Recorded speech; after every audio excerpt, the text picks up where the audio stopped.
सभा की धरती पर शांतिलाल जी, हम यहाँ आकर के अपने आप के ऊपर बहुत ही गर्व महसूस कर रहे हैं, फख्र महसूस कर रहे हैं। और मैं यहाँ से एक बात आपसे कहना चाहता हूँ कि जब इस धरती पर हम आए हैं और राणा पुंजा भील और आप सबके जरिए इस पूरे के पूरे इलाके को समझने की कोशिश कर रहे हैं, तो ये एक तरीके से ये समझिए कि हम अपने पुरखों की जड़ों से जुड़ने की कोशिश कर रहे हैं। हमारे पुरखों के ऊपर बहुत लंबे समय से हमले होते रहे हैं, राणा पुंजा से लेकर के और पूरी की पूरी जो हमारी विरासत है, जो हमारे आदिवासी नायक हैं, उनके ऊपर लगातार हमले हो रहे हैं। और ऐसे में यहां से एक मैसेज देना बहुत जरूरी है कि ये जो हमले हमारे ऊपर हो रहे हैं, उन हमलों से डरने वाले हम लोग नहीं हैं। हम वो लोग हैं जो इस देश की बुनियाद में शामिल हैं। हम वो लोग हैं जिनकी शुरुआत से इस देश का इतिहास शुरू होता है। कुछ लोगों को लगता है कि हम बीच से आ गए हैं। जयपाल सिंह मुंडा की तस्वीर यहां पर लगी हुई है। जब संविधान सभा की बहस चल रही थी, तो संविधान सभा की बहस के दरमियान कई जगह पर एक जिक्र आया था भारत छोड़ो आंदोलन का। और उस भारत छोड़ो आंदोलन के जिक्र के समय पर जयपाल सिंह मुंडा एक बात कह रहे थे साथियों।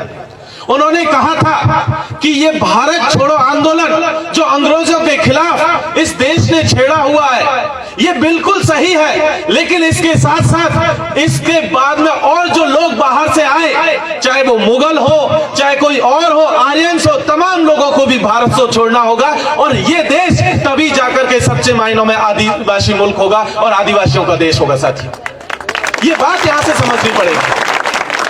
कुछ लोग लगातार हमें इतिहास की किताबों से बेदखल करने की कोशिश कर रहे हैं। कुछ का कहना है कि देश में अंग्रेजी हुकूमत के खिलाफ बगावत जो है 1857 में शुरू हुई थी, लेकिन ये कतई नहीं भूलना चाहिए कि अंग्रेजी हुकूमत के खिलाफ हमारी बगावत जो है 1770 के और 80 के दशक में तिलका मांझी ने भागलपुर और बिहार के डिस्ट्रिक्ट में शुरू की थी। और उनकी तीरों लगे निशानों से उस समय के जो कलेक्टर थे उनकी मौत हुई थी, और वहां से हमारा इतिहास शुरू होता है अंग्रेजी हुकूमत के खिलाफ।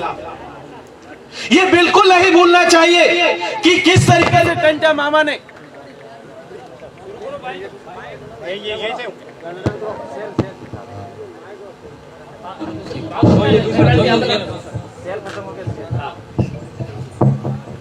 ये बिल्कुल याद रखने की जरूरत है कि किस तरीके से मालवा रीजन में टंटा भील ने अंग्रेजी हुकूमत के खिलाफ आदिवासियों के लिए अपनी बगावत का झंडा बुलंद किया था।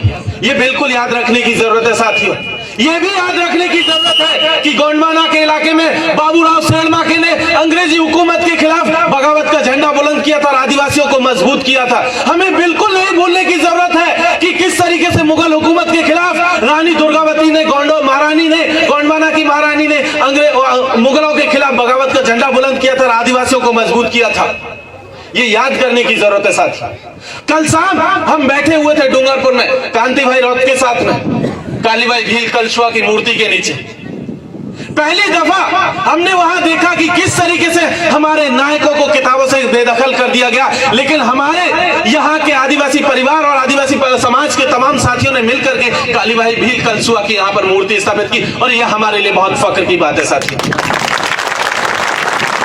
ये भी याद रखने की जरूरत है कि कुछ ताकतें हैं जो हमारे लिए हमारा जो है संस्कृति के ऊपर हमला कर रही है, हमारे इतिहास के ऊपर हमला कर रही है, हमारे अस्तित्व को मिटाने की कोशिश कर रही है। और उस कोशिश में आरएसएस सबसे आगे है। वो हमें वनवासी कह रहे हैं, कोई जंगली कहता है, कोई आदिम कहता है, कोई बर्बर कहता है, लेकिन उन सब के बावजूद हमें याद रखने की जरूरत है कि किस तरीके से जयपाल सिंह मुंडा ने संविधान सभा के भीतर चीख चीख कर कहा था कि हम इस जंगल के पुश्तैनी दावेदार हैं और हमारे लिए सिर्फ और सिर्फ एक ही शब्द मंजूर है, वो है आदिवासी। आदिवासी के अलावा हमें कोई दूसरा शब्द मंजूर नहीं है। इस बात को भी यहां से दोहराने की जरूरत है साथियों।